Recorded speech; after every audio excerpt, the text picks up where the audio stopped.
Berikut adalah sejarah singkat tentang PT Ultra Jaya.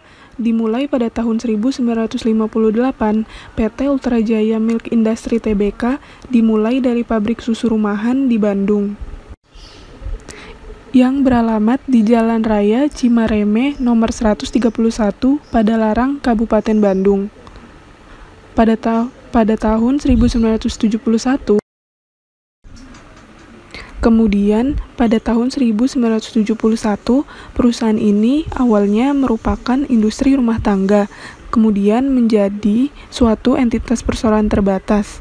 PT Ultra Jaya melebarkan sayap bisnisnya dan mengubah namanya menjadi PT Ultra Jaya Milk Industry and Trading Company. Perusahaan ini merupakan pionir di bidang industri minuman dalam kemasan di Indonesia, dan sekarang memiliki mesin pemrosesan minuman tercanggih se-Asia Tenggara. Lalu, hingga saat ini, hampir 90% total produksi kami distribusikan ke seluruh konsumen di pelosok Indonesia. Sementara, kurang lebih 10% produksi kami ekspor ke beberapa negara di benua Asia, Eropa, Timur Tengah, Australia, dan Amerika. Selanjutnya ada makna logo PT Ultra Jaya, yang seperti yang kita semua ketahui gambarnya. Inisial UJ pada logo merupakan singkatan dari Ultra Jaya itu sendiri. Logo tersebut memiliki makna agar mudah diingat oleh para konsumen, sedangkan warna biru pada logo dan merah yang dibatasi dengan kotak berwarna biru memberikan makna power dan kesan kepercayaan, konservatif, dan kebersihan, sehingga dijadikan latar belakang warna yang dapat memberikan dimensi. Berikutnya, PT Ultra Jaya memiliki visi dan misi. Berikut visinya, menjadi perusahaan industri makanan dan minuman yang terbaik dan terbesar di Indonesia, dengan senantiasa mengutamakan kepuasan konsumen dan menjunjung tinggi kepercayaan para pemegang saham serta mitra kerja perusahaan. Dan memiliki misi, yaitu menjalankan usaha yang dilandasi dengan kepekaan yang tinggi untuk senantiasa berorientasi kepada pasar atau konsumen, dan kepekaan serta kepedulian untuk senantiasa memperhatikan lingkungan yang dilakukan secara optimal agar dapat memberikan nilai tambah sebagai wujud pertanggungjawaban kepada pemegang saham. Selanjutnya ada produk-produk PT Ultra Jaya. Pada sektor minuman, PT Ultra Jaya memiliki produk Ultra Milk, Ultra Mimi, teh kotak, teh Kiora, sari kacang hijau, dan sari asam. Kemudian pada sektor makanan ada keju cheddar dan susu kental manis. Berikut analisis SWOT salah satu produk PT Ultra Jaya, yaitu Ultra Milk. Selanjutnya ada strength atau kekuatan yang dimiliki PT Ultra Jaya. Yang pertama ada sumber daya manusia yang kompeten dan terlatih dengan baik. Yang kedua, harga produk kompetitif. Misalnya, perusahaan bersaing untuk menjual produk sebanyak mungkin, maka perusahaan harus memiliki kinerja dan kualitas yang baik, membuat strategi untuk menempatkan perusahaan pada tempat yang menguntungkan untuk mendapatkan konsumen sebanyak-banyaknya dengan harga yang sesuai dengan kualitasnya. Yang ketiga, memiliki sistem jaringan distribusi yang besar dan pangsa pasar luas. PT Ultra Jaya memiliki jaringan penjualan dan distribusi yang luas di seluruh Indonesia. Yang keempat, memiliki citra merek yang kuat karena posisi sebagai market leader. Jadi, setiap perusahaan harus memiliki merek yang merupakan identitas yang kuat dan jelas untuk perusahaan itu sendiri. Citra merek itu sendiri, itu bagaimana produk ini dipandang dengan melihat layanan yang baik, yang sesuai, bahkan melebihi ekspektasi para pelanggan. Yang kelima, penjualan terus meningkat. Yang keenam, visi pemasaran terfokus. Yang ketujuh, pionir atau pelopor dalam menggunakan teknologi UHT dan kemasan karton antiseptik. Yang kedelapan, lokasi strategis karena terletak di lokasi pasokan bahan baku. Yang kesembilan, loyalitas konsumen terhadap produk susu UHT. Yang terakhir, penelitian dan pengembangan secara intensif. Selanjutnya, ada weakness atau kelemahan yang dimiliki PT Ultra Jaya. Yang pertama, skala ekspor rendah. Yang kedua, biaya produksi tinggi dikarenakan karton antiseptik. PT Ultra Jaya itu impor, jadi biaya yang dikeluarkan cukup banyak. Yang ketiga, kemasan produk kurang menarik. Yang keempat, kurang intensnya promosi. Yang kelima, karton antiseptik impor. Yang keenam, CSR kurang dipromosikan dengan baik. Misalnya, PT Ultra Jaya mengadakan suatu kegiatan yang dapat meningkatkan kesejahteraan masyarakat sekitar dan menjaga lingkungan, memberikan beasiswa untuk anak tidak mampu. Selanjutnya, perusahaan selektif dalam program kunjungan. Dan yang terakhir, unggul hanya dalam produk susu cair, karena kurangnya promosi atau kegiatan seperti datang ke sekolah-sekolah, mengadakan lomba, dan lain-lain untuk mensosialisasikan dan memperkenalkan produk yang dimiliki PT Ultra Jaya kepada masyarakat. Analisis SWOT yang ketiga yaitu opportunities. Opportunities yang pertama menciptakan inovasi baru dengan rasa baru untuk produk yang dapat bersaing dengan perusahaan lain. Lalu yang kedua, meningkatnya pertumbuhan penduduk akan berpeluang untuk memperluas pangsa pasar. Yang ketiga, menjadi sponsor acara sosial atau bertema kesehatan. 4, terus memperluas jaringan distribusi ke seluruh penjuru Indonesia. Lalu yang kelima, daya beli di Indonesia terus meningkat yang akan mendorong konsumsi susu untuk nutrisi. Keenam, menetapkan kedekatan strategi komunikasi dengan konsumen di media sosial. Lalu yang ketujuh, meningkatkan kesadaran masyarakat terhadap kebutuhan produk minuman sehat. Yang keempat yaitu adalah TRIPS. TRIPS yang pertama di bidang ekonomi, yaitu kebijakan pemerintah dengan tingkat pajak yang cukup tinggi, adanya fluktuasi nilai tukar, globalisasi kawasan perdagangan bebas, lalu kenaikan harga BBM. Lalu TRIPS di bidang sosial, yaitu yang pertama kenaikan upah akibat adanya demo serikat pekerja, tingkat kesadaran di Indonesia yang rendah dalam mengonsumsi susu cair, munculnya pesaing lokal, efek iklim terhadap bahan baku yang berkualitas, lalu mengganti produk susu dari susu cair ke susu bubuk, produk susu cair yang dikirim dari luar negeri dan masuk ke Indonesia memiliki citra yang lebih baik. Kemudian TRIPS di bidang politik, yaitu adanya kisruh politik seperti korupsi. Corporate yang pertama itu adalah integration strategis, yaitu PT Ultra Jaya memiliki kemampuan untuk melakukan ekspansi karena kondisi eksternalnya menarik dan kondisi internal yang mendukung. Strategi yang digunakan PT Ultra Jaya itu menggunakan yang pertama itu ada vertical growth, yaitu Ultra Jaya mengambil alih fungsi pemasok dan distributor dengan tujuan meminimalisir biaya dan menggunakan backward integration, yang dimana Ultra Jaya mendirikan peternakan sapi di Bandung Selatan dan di Sumatera agar menghasilkan susu sendiri yang berkualitas, dan Ultra Jaya bekerja sama dengan PT Perkebunan atau PTP, yaitu sebuah pabrik pengolahan teh yang berkualitas. Operation strategis yang kedua itu adalah diversification strategis, di mana Ultra Jaya melakukan pendekatan konsentrik atau related diversification, yaitu mengembangkan usaha yang masih terkait dengan bisnis utama dalam produksi dan menjalin kerjasama dengan perusahaan lain. Contohnya itu yang pertama PT Kraft Indonesia yang bergerak dalam industri keju, yang kedua PT Nikos Distribution Indonesia bergerak di bidang distribusi, perdagangan, dan angkutan dan juga jasa. Yang ketiga, PT Ultra Ito and Manufacturing yang bergerak dalam industri teh hijau. Lalu yang keempat, PT Ito and Ultra Jaya Wholesale yang didirikan sendiri oleh Ultra Jaya untuk memasarkan, menjual, dan juga mendistribusikan produk teh hijau RTD. Yang kelima, PT Ultra Sumatra Dairy Farm bergerak dalam bidang pertanian, peternakan, dan juga perdagangan, dan didirikan dengan tujuan untuk mengembangkan peternakan sapi perah di daerah Sumatera. Keenam, PT Ultra Peternakan Bandung Selatan bergerak dalam bidang pertanian, peternakan, dan juga perdagangan.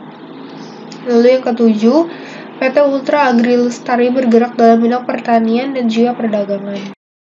Strategi yang terakhir itu adalah stability strategi, yaitu PT Ultra Jaya memilih strategi no change atau tanpa perubahan, yang dimana PT Ultra Jaya tidak melakukan apa-apa, dan PT Ultra Jaya tetap melakukan strategi yang telah dijalankan dengan menggunakan strategi profit strategi atau laba, yang berarti PT Ultra Jaya tidak melakukan perubahan yang sangat signifikan dan juga tetap menjalankan strategi yang sudah ada sebelumnya pada kondisi lingkungan yang menurun atau penjualannya yang sedang menurun. Dan Ultra Jaya itu dalam kondisi ini masih bisa mendapatkan laba dalam kondisi dalam jangka waktu pendek. Akan menjelaskan tentang BCG Matrix. Yang pertama itu ada DOX, produk PT Ultra Jaya Milk Industry yang berada pada kuadran ini, yaitu mentega, ada Ultra Butter, jus buah, Gogo jus buah, flavored fresh milk, Ultra Mimi dan susu sehat, teh celup, itu ada jasmine tea dan black tea, minuman teh, itu ada teh bunga dan teh kotak fruit flavored.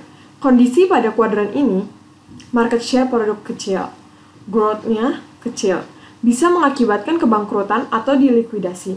PT Ultra Jaya Milk Industry, TBK, harus berusaha meningkatkan pertumbuhan pasar dengan meningkatkan kualitas, memberikan potongan harga, dan advertising yang gencar. Yang kedua ada Kisco, produk PT Ultra Jaya Milk Industry yang berada pada kuadran ini, yaitu susu kental manis. Itu ada Ultra, Milk, dan cap sapi. Minuman kesehatan, itu ada sari asam asli, dan minuman teh, itu ada teh bunga, teh kotak fruit flavored. PT Ultra Jaya Milk Industry Tbk hanya perlu melakukan maintenance pada tingkatan ini. Sudah hampir seluruh market share dikuasai. Growth-nya sudah mentok.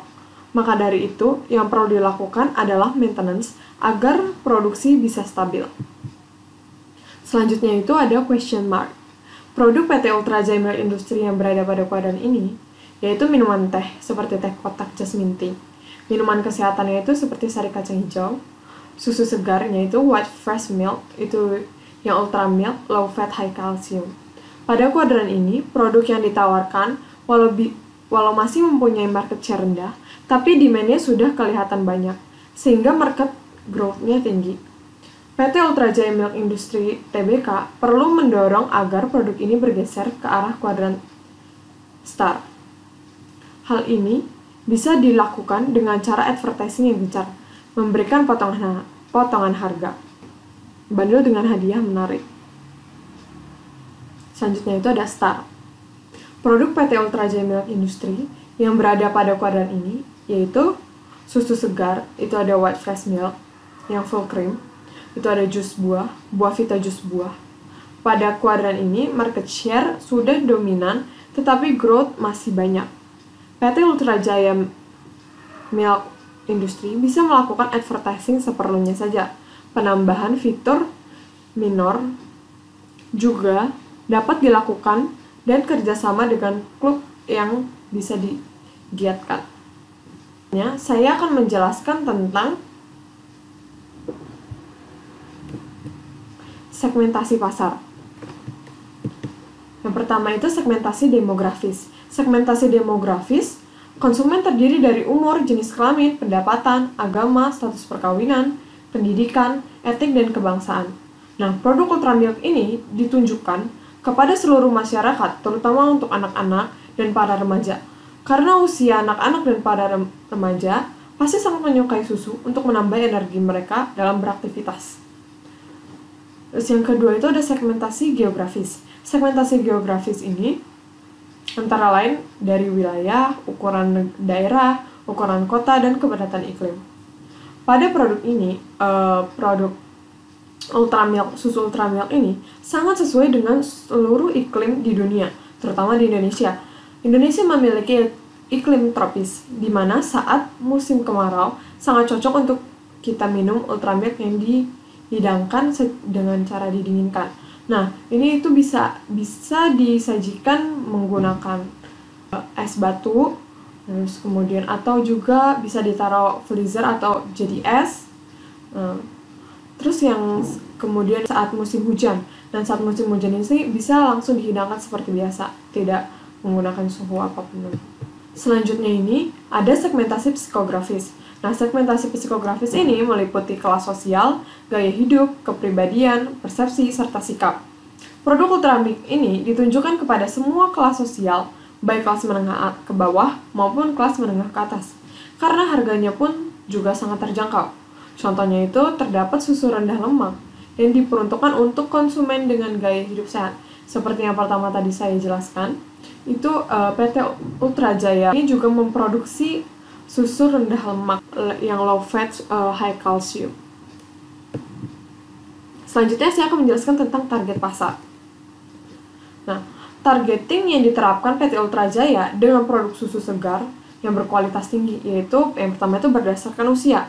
Sebagian besar usia yang menjadi target produk susu ultra milk menunjukkan usia yang masih sering beraktivitas seperti anak-anak, pelajar, dan karyawan dengan usia sekitar 3-27 tahun. Hal ini menandakan bahwa sebagian besar konsumen ultra milk terdiri dari orang-orang yang masih sering beraktivitas, yang memerlukan tambahan gizi untuk nutrisi otak dan daya tahan tubuh. Hal ini menunjukkan bahwa target market produk ultra milk adalah remaja dan anak-anak dari kalangan menengah ke bawah maupun menengah ke atas yang sering beraktivitas, sehingga membutuhkan tambahan gizi yang cukup.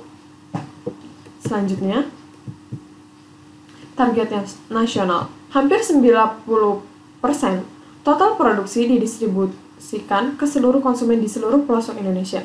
Target market Ultra Jaya adalah seluruh Indonesia. Dalam rangka menciptakan keluarga Indonesia yang sehat dan ceria, PT Ultra Jaya menginginkan minum susu cair merupakan bagian dari kebiasaan sehat keluarga Indonesia. Dan pasar utama PT Ultra Jaya Indonesia adalah Indonesia dengan populasi 200 juta orang yang memiliki tingkat daya beli yang meningkat. Pasar domestik mencapai 90% dari total produksi perusahaan ini. Nah, yang ketiga, target pasar internasional. Target pasar internasional PT Ultra Jaya kurang lebih 10% produksi.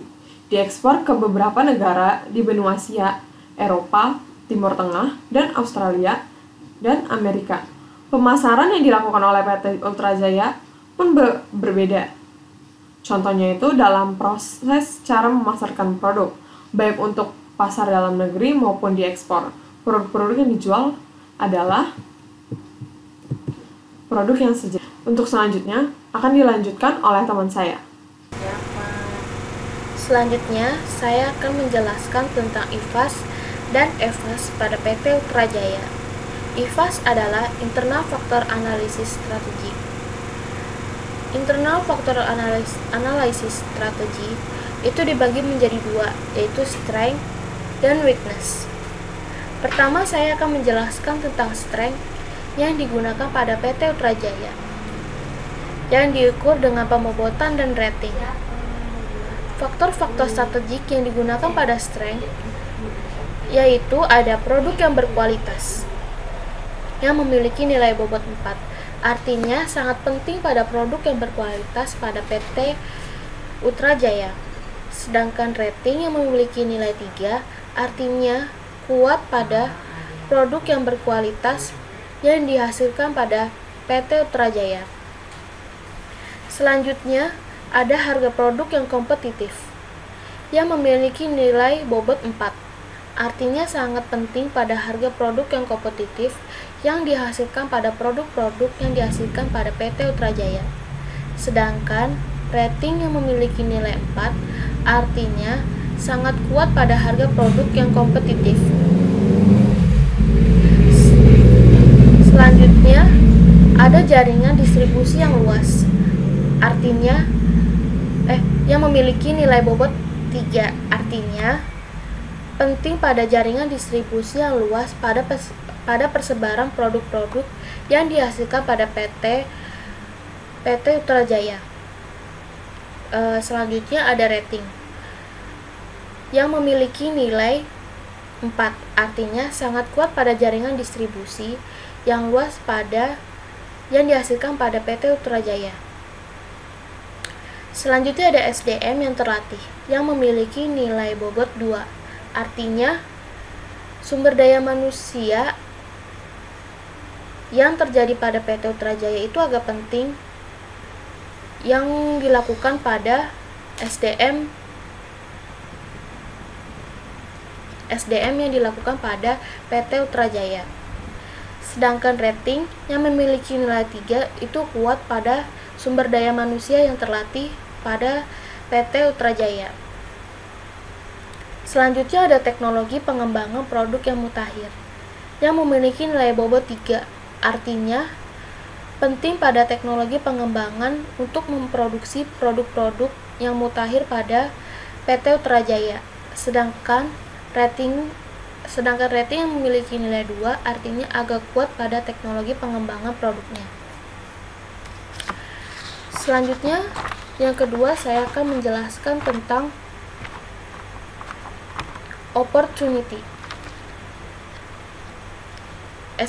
Maksudnya saya akan menjelaskan tentang weakness yang digunakan pada PT Ultrajaya. Faktor-faktor strategik yang digunakan pada weakness yaitu ada ketersediaan bahan baku yang memiliki nilai bobot 3, artinya penting pada ketersediaan bahan baku untuk memproduksi produknya. Sedangkan rating yang memiliki nilai 2 artinya agak lemah pada ketersediaan bahan baku. Selanjutnya ada harga produksi yang tinggi yang memiliki nilai bobot 4, artinya sangat penting pada harga produk yang terjadi pada PT Ultrajaya. Sedangkan rating yang memiliki nilai 3 artinya lemah pada harga produk yang tinggi pada produk-produk yang dihasilkan pada PT Ultrajaya.